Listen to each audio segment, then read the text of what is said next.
Mientras estaba en el tiempo de alabanza, no podía evitar pensar en que Dios estaba aquí, sinceramente. Dios estaba con nosotros. Lo que vamos a vivir ahora normalmente se llama, como ya había dicho, la predicación o la exposición de la palabra, la exposición bíblica. Y esto normalmente indica que el ejercicio principal es lo que hoy en día también se conoce como un monólogo, ¿no? Hay una persona que habla, en este caso soy yo, y los demás solo escuchan, ¿no? O como una clase magistral en un colegio, aunque quizás eso ya está un poco modificándose, ¿no? Y los niños parece que dan más clase a los profes que los niños, no sé, Ingrid. Pero bueno. Pero todos llegamos a esta mañana con unas experiencias de vida que no dejamos a la puerta y vienen con nosotros. Por eso, yo sé que es un poco raro decirlo así, pero a mí me gusta, porque así al menos lo vivo yo, plantear este momento como un diálogo. Un diálogo con el Señor y con nosotros mismos. Porque esas vivencias que no dejamos en la puerta, que vienen con nosotros, a veces son tan profundas que han modificado nuestra forma de ver el mundo, de entender las relaciones e incluso de entendernos a nosotros mismos.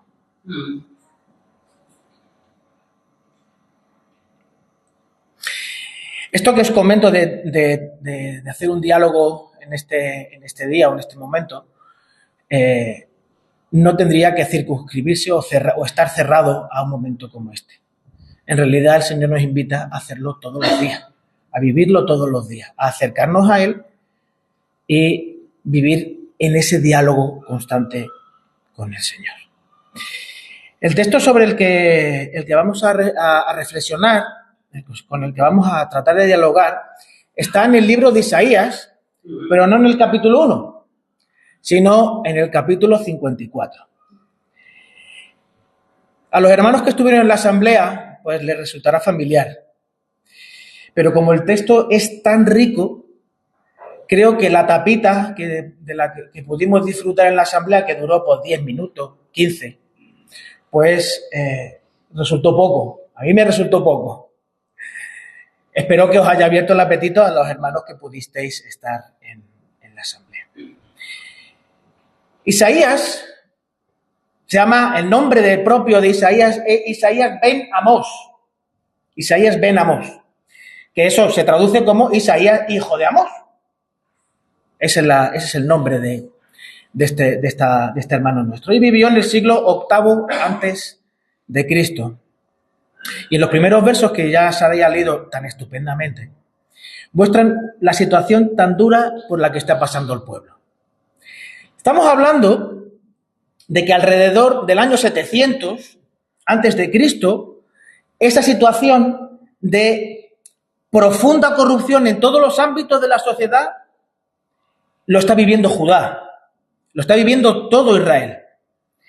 Y Judá ha sido devastada por Asiria y 46 ciudades han sido destruidas, más de 200.000 personas han sido deportadas y, como dice Isaías 1:8, Jerusalén ha quedado como una choza en un campo arrasado. ¿Cómo se puede sentir un pueblo así? ¿Os imagináis? Yo cuando pensaba en esto, trataba de imaginarme ese campo arrasado con la choza en medio. Infinidad de películas, infinidad de imágenes, de cuentos, de historias, ¿no? Incluso quizás nosotros mismos, si venimos de un ambiente rural, pues hemos visto un campo que antes estaba tremendo, verde, lleno de vida, y había una casilla que, bueno, casi se disimulaba en medio de todo esto, y ahora es lo único que queda en medio de un campo completamente baldío. Son un pueblo que se siente exactamente como lo que describe el texto que en unos momentos vamos a leer. Estéril, abandonado, avergonzado, sin futuro, con incertidumbre. Y no hace falta una invasión asiria para conocer o para vivir esa experiencia desde dentro. Hay personas en esta sala, hay personas en casa, que saben lo que es cargar con una vergüenza que da miedo incluso nombrarla. Que pelea con una situación estéril, una situación en tu matrimonio, con tus hijos, una amistad, un proyecto de vida, una fe que parece que no da fruto, que lleva toda la vida peleando y luchando con la misma situación y parece que esto no tira. Este texto de hace 27 siglos, describe una experiencia que no está muy lejos de cada uno de nosotros. Isaías 54 del 1 al 4. Grita de júbilo, oh estéril, la que no ha dado a luz, prorrumpe en gritos de júbilo y clama en voz alta. La que no ha estado de parto, porque son más los hijos de la desolada que los hijos de la casada, dice el Señor. Ensancha el lugar de tu tienda, extiende las cortinas de tus moradas, no escatimes, alarga tus cuerdas y refuerza tus estacas. Porque te extenderás hacia la derecha y hacia la izquierda. Tu descendencia poseerá naciones y poblarán ciudades desoladas. No temas, pues no serás avergonzada. No te sientas humillada, pues no serás agraviada, sino que te olvidarás de la vergüenza de tu juventud y del oprobio de tu viudez. No te acordarás más. Si leemos con atención estos 4 versículos, que está en la pantalla, me imagino, no, todavía no, pero en algún momento aparecerá, espero. Isaías 54 del 1 al 4. Podemos ver que en cada uno de ellos hay un imperativo, hay una orden. Y vamos a ir recorriéndolos uno a uno de forma sucesiva. En otra versión que estaba leyendo, que también he utilizado, dice canta. Canta o grita de júbilo. Este mandato no se le da a una persona que tiene motivos. Se manda a cantar a la estéril, a la que no ha parido, a la que no ha tenido dolores de parto. Es decir, el canto se exige antes de que haya una razón visible para el canto. En la cultura de aquel momento, la esterilidad se recibía como algo vergonzoso que robaba la dignidad de la persona y te hacía menos valioso. Y en el marco de la mujer era algo tremendo. Por ejemplo, no sé si os acordaréis de Ana, la madre de Samuel, en primera de Samuel capítulos 1 y 2, que hasta el propio sacerdote ve a la mujer orando y piensa que está borracha, ¿verdad? De alguna forma, hoy día también pasa. Quizás no con la misma intensidad o el peso social, pero imprime de un estrés y una presión a una pareja que a veces incluso puede llevar a romper a esa pareja. ¿Cómo le vas a pedir a una mujer estéril que se ponga a cantar? Humanamente esto es absurdo. Nadie canta desde la vergüenza, aunque David hablaba de la ambivalencia emocional. Pues nadie canta desde la vergüenza. Nadie celebra desde una cuna vacía. Nadie vive el vacío como una experiencia de alegría. La respuesta natural a la esterilidad, al vacío, es el silencio, la resignación, quizás la amargura, la culpa. Lo que tú esperabas que fuera, ya no es. Y no lo será. Es importante ser consciente que la mención a la esterilidad no solo se describía la vivencia del presente, no solo apuntaba a una realidad del presente, sino que apuntaba a un hecho que todos recordaban, a un hecho que todo el pueblo tenía en su mente, por lo menos en la memoria histórica del pueblo. Sara, la esposa de Abraham, ella sabía bien lo que es ser una mujer estéril. Cuando le anunciaban que iba a tener un hijo a los 90 años, se ríe. Y no es una sonrisa de alegría, sino más bien con un claro acento de incredulidad, ironía, sarcasmo quizá incluso. Si no puedo evitar, como os he comentado una vez, imaginarme la situación. Y claro, yo vivo aquí en Sanlúcar, como todos sabéis. Si Sara hubiera sido sanluqueña, ¿cómo hubiera respondido? Yo me lo he imaginado así. ¿Te esquipo y ya? ¿Con mi edad voy a tener un bebé? ¿Voy a tener un niño? Nanay, para nada. Yo ya no estoy para eso. Y yo no tengo la gracia que tienen las mujeres sanluqueñas. La risa de Sara es la risa de alguien que se ha resignado, que está cansada y que ha aprendido a no esperar nada. Y aunque sea doloroso decirlo, nada extraordinario del Señor. ¿De dónde pues entonces viene ese canto? Si no viene de las circunstancias, porque no han cambiado, sigue siendo estéril. Si no viene de los recursos propios, porque no tiene recursos. Si no viene de la fuerza interior, porque está agotada, ¿de dónde viene? Los imperativos del versículo 2 son muy prácticos. Amplía, extiende, alarga, afianza. Todos estos imperativos están en el marco del hogar y de la familia. Pero estos imperativos están dirigidos a alguien que no tiene hijos. Se le pide que amplíe su tienda, que la asegure, que la haga resistente para los hijos que no tiene. Es como mandarle a una pareja preparar una habitación para un hijo que no existe.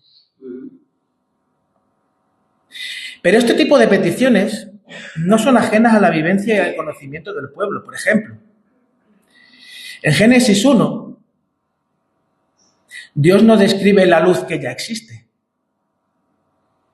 Dios convoca la luz. Dios la nombra. ¡Haya luz! Ese es el imperativo. La orden crea la realidad. No la describe. Lo mismo ocurre aquí. La palabra no describe una situación nueva. La hace posible. La abre, la presenta. Es el inicio de que eso que Dios está mandando suceda. La única diferencia con el Génesis es que aquí es necesaria la colaboración humana. La tienda se amplía antes de que lleguen los hijos, porque la palabra que manda ampliarla ya los está convocando. Cuando Dios dice, preparaos que vienen hijos nuevos, Dios está llamando ya a los hijos y pide de nosotros que ampliemos la tienda. Es como si el texto dijera, los hijos están de camino, ampliad, afianzad las cuerdas de vuestra tienda. No escatiméis en gastos, como dijo el de la película de Parque Jurásico la primera, ¿no? Aquí no escatimamos en gastos. Pues no escatimemos en gastos, porque es necesario que nadie se quede fuera. Esta lógica creacional, Israel la conoce. Abraham salió sin saber a dónde iba. Moisés entró en el agua y el resto del pueblo entró en el agua del Mar Rojo y tocó con la vara antes de que el mar se abriera, porque la fe bíblica siempre actúa antes de ver, no después. ¿Qué significa preparar espacio y reforzar estructuras para algo que todavía no existe? ¿Qué tiendas en nuestra vida necesitan ser ensanchadas antes de que veamos por qué? Es importante observar algo que seguro todos sabéis. El capítulo 54 no es el comienzo del libro. Viene después de algo. ¿Y después de qué viene? Del 53. Leer algunos versículos. Vamos a leer algunos versículos de este capítulo 53. ¿Quién ha creído nuestro mensaje? ¿A quién se ha revelado el brazo del Señor? Creció delante de él como renuevo tierno, como raíz de tierra seca. No tiene aspecto hermoso ni majestad para que lo miremos, ni apariencia para que le deseemos. Fue despreciado y desechado de los hombres, varón de dolores y experimentado en aflicciones, en quebranto. Y como uno de quien los hombres esconden el rostro, fue despreciado y no le estimamos. Ciertamente, él llevó nuestras enfermedades y cargó con nuestros dolores, con todo, nosotros le tuvimos por azotado, por herido de Dios y afligido.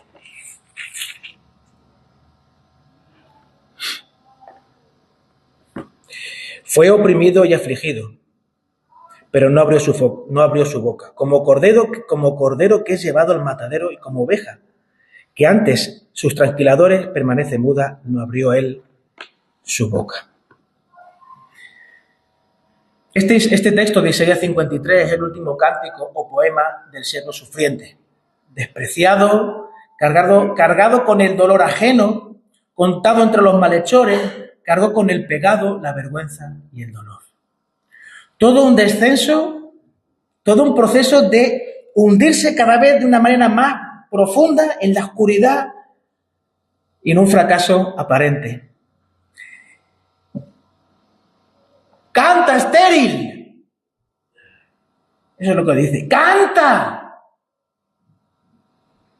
Los imperativos del capítulo 54 son posibles porque alguien ha pagado en el capítulo 53.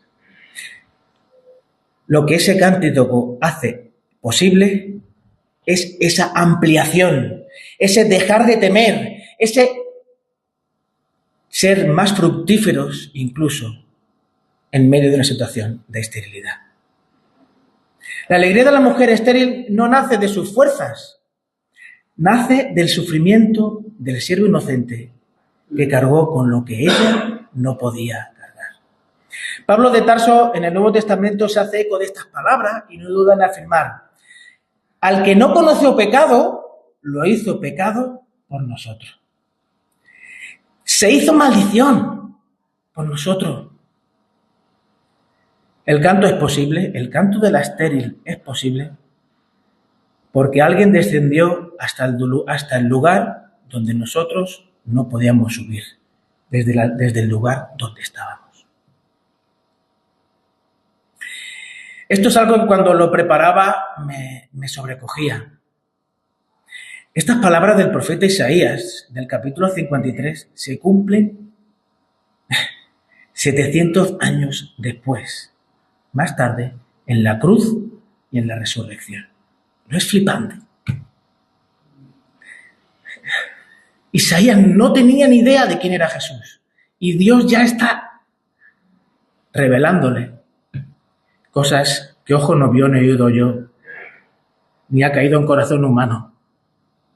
Y no tenemos tiempo para analizar esto porque ya Pepe Sosa ha predicado en varias ocasiones sobre cómo las profecías del Antiguo Testamento se cumplían en un pequeño lugar, en una población ocupada de un gran imperio. El canto no es nuestro, es recibido.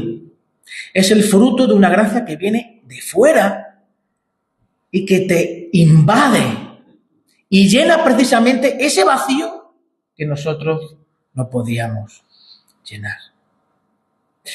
El versículo 4 nombra el tercer imperativo. No temas, no te avergüences. Lo que había debajo de todo esto, era el miedo y la vergüenza inherentes a la realidad que esta mujer estaba viviendo. Es curioso que los nombra con precisión, no los pone más suaves, no lo hace más digeribles, no, los dice tal cual son. La vergüenza de la juventud y el oprobio de la viudez. Como decía, no los borra, los reconoce. Los seres humanos tendemos a adornar el pasado o a olvidarlo. De hecho, esta semana en el estudio hablábamos de que hay personas que no recuerdan una parte de su vida. La tienen omitida. Y otros, por el contrario, es que era tan bueno, es que se portaba tan bien, es que pobrecito. Ambas son formas de huir de esas cosas que han marcado o están marcando nuestra vida. Y esa huida evita que podamos llevarlo a los pies de Jesús. Lo que Dios hace en este texto es apelar al espíritu de poder, amor y dominio propio que ha puesto en nuestro interior tras decidir arrepentirnos y aceptar al Señor en nuestro interior. Es un acto de valentía a la vez que de amor. Porque el Señor te invita a nombrarlo, a reconocerlo, no solo a Él, sino a eso, a lo que Él nombra y describe con toda crudeza. Es verdad que a veces hablamos de que lo que el Señor describe con crudeza es el pecado. Y es verdad, ¿sabes? Eso no, el Señor no escatima en eso. Pero el pecado duele. El pecado duele. El pecado nos destruye. El pecado nos desconfigura, nos destroza. Solo cuando la estéril reconoce su realidad, no acusa a nadie, no huye. Solo cuando reconoce, puede recibir la promesa. La esterilidad reconocida, la vergüenza nombrada, la incapacidad asumida, no son obstáculos para la gracia, son precisamente el lugar donde la gracia se encuentra. Es el pesebre donde Cristo quiere nacer. Mientras creemos que podemos solos, la gracia no tiene donde actuar. No tiene espacio. Cuando reconocemos que no podemos, entonces la gracia tiene todo el espacio. Eso mismo tuvo que reconocer Pablo en su segunda carta a los Corintios. Bástate mi gracia, porque mi fuerza se manifiesta en tu debilidad. El texto sobre el que estamos dialogando nos ha puesto sobre la mesa que hay un cántico que no podemos generar desde dentro. Hay una tienda que no podemos ensanchar con nuestras fuerzas. Y hay un miedo y una vergüenza que no podemos afrontar ni resolver nosotros solos. Pero hay un siervo que descendió hasta donde nosotros no podíamos llegar. Y desde ese descenso lanza el imperativo más contraintuitivo de toda la Biblia. Canta. No cuando estés bien, no cuando hayas resuelto tu esterilidad, no cuando hayas superado tu vergüenza y tu miedo, sino desde ahí. Cuando estás mirando cara a cara quién eres de verdad, sin trampa ni cartón, es cuando la gracia se abre camino y te invita a aceptar su regalo. Pero no podemos caer en engaño. Conociendo el contexto de Isaías 54 y la descripción del capítulo 1. Por ejemplo, lo que también sucede con Ezequiel, que también aparece en el texto de Isaías. Os invito a que lo miréis. Ezequías. Perdón. Ezequías es un rey, no es malote el rey. Cae en enfermedad, clama a Dios por sanación y luego comete una gran imprudencia. Nadie llega a Isaías desde una vida limpia y ordenada. Todo el mundo llega con su propio historial de vaivenes, de momentos en el que algo mejoró, parece que Dios escuchó y luego algo vuelve a romperse. De reformas personales que no se sostuvieron, de promesas hechas y no cumplidas, de gracias recibidas y mal administradas. Ezequías no era un villano, no era una mala persona. Lo podéis leer. Es alguien que en momentos de crisis respondió con una fe extraordinaria. Claro. Cuando ya tú no puedes, te agarras un clavo ardiendo. Pero que en los momentos de prosperidad y de reconocimiento mostró las grietas que todos los seres humanos tenemos. La presión reveló la realidad de lo que es él y el éxito reveló la vulnerabilidad y su debilidad. Así somos. Y así nos llama el Señor. Como dice el versículo 5, que os leo. Porque tu esposo es tu hacedor, el Señor de los ejércitos. Ese es su nombre. Y tu Redentor es el Santo de Israel, que se llama Dios de toda la tierra. Este pasaje, si seguimos leyendo del versículo 5, describe cómo el amor del Señor supera cualquier tipo de reproche. Porque sabemos por Isaías capítulo 1 que era el pueblo el que había dejado a Dios. Pero si leemos del 5, 6, 7 y 8, vemos que es ella la que se siente despechada porque él lo ha dejado. Y Dios dice, sí, es verdad. Por un tiempo me alejé de ti. Y eso es algo que Dios hace constantemente. Lo que a veces no podemos asumir, Dios lo asume por nosotros. Y cuando Él lo asume por nosotros, nuestro mal, nuestra vergüenza, nuestro pecado, porque Dios hizo a Cristo pecado para hacernos a nosotros merecedores de la realidad espiritual que podemos disfrutar. Ahí ya su amor supera cualquier tipo de reproche. Ya no hay manera de que tú puedas decir nada delante de Él. Él asume como propio tu realidad y se lanza con los brazos abiertos a por ti. Esos brazos no se agotan con lo que ya están dentro de los brazos del Señor. Nos pide que cantemos, nos pide que ensanchemos, nos pide que no temamos. Porque hay más personas que están necesitando del abrazo del Señor.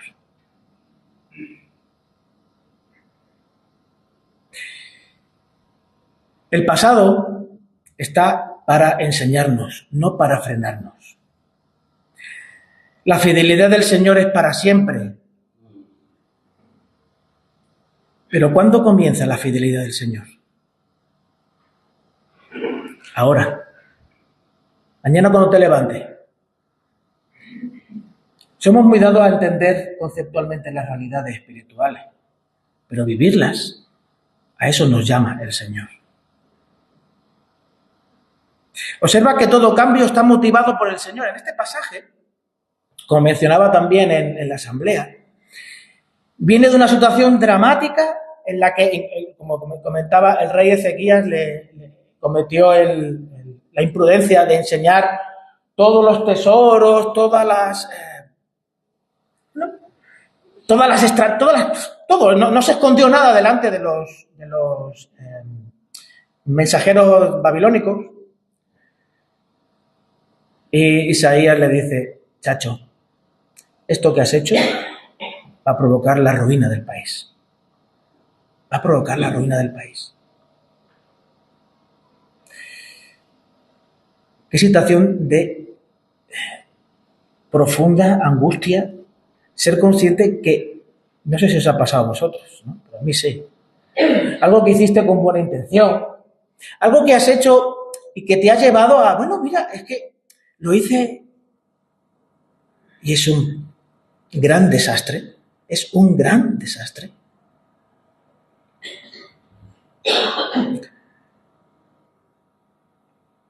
Y llega este pasaje de Isaías 54, en el que el cambio al que el Señor está llevando a todas las personas que lo leen, a todas las personas que quieren escuchar lo que ese pasaje dice, todo ese cambio está motivado por el Señor. Porque Él le da los recursos. Y la función nuestra es solo caminar. Actuar conforme a lo que Dios dice y también el profeta hace. Porque el profeta miró el pasado, miró las tiendas, miró a esa mujer que había estado en una situación de esterilidad y leyó su pasado, tratando de entender cómo Dios había actuado, cómo Dios va a actuar y hacia dónde nos lanza eso. Por eso, en esta mañana quiero terminar con un tiempo de oración. Le voy a pedir a Alex que ponga un poquito de música y vamos a estar un tiempo reflexionando, pensando, dialogando con todas las cosas que el Señor pues, nos ha estado diciendo y con esto cerramos.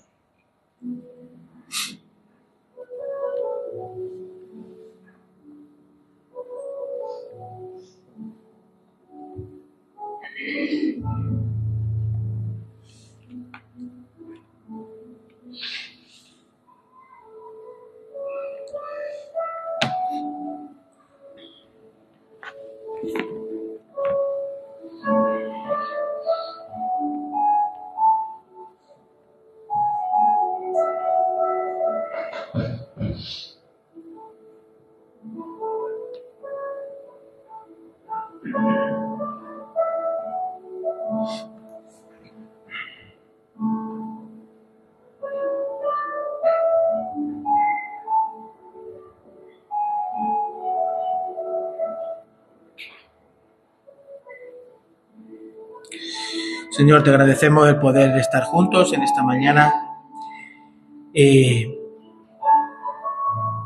No podemos más que darte gracias, Señor, por ese siervo que vino a cargar con todos nuestros sufrimientos, Señor, con toda nuestra culpa, debilidades, pecados, dolores.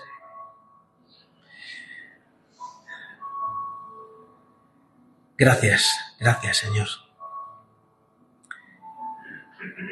Gracias también por ayudarnos a entender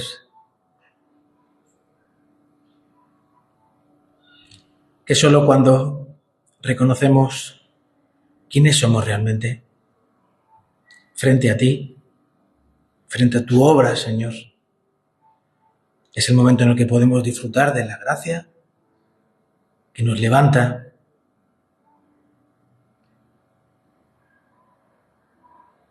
y nos ayuda a vivir bajo la gracia, descansando en tu obra. Gracias también por permitirnos, Señor, colaborar contigo. Ayúdanos a ensanchar las cuerdas, Señor, a no escatimar en esfuerzos para prepararnos para recibir a los hijos que ya están convocados por ti, Señor.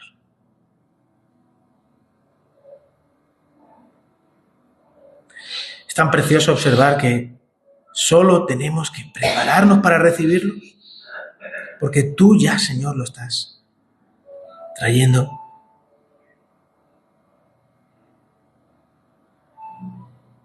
De cuántas cosas, Señor, de cuántas cargas, de cuánto dolor nos libraríamos si confiáramos más en ti. Como David decía, esa ambivalencia, Señor, luchamos con ella, vivimos con ella, Señor. Pero no solo en lo positivo, sino también en lo negativo, Señor. Ayúdanos, aumenta nuestra fe, Señor. Gracias, porque tu amor sobrepasa todas nuestras limitaciones. Gracias, Señor.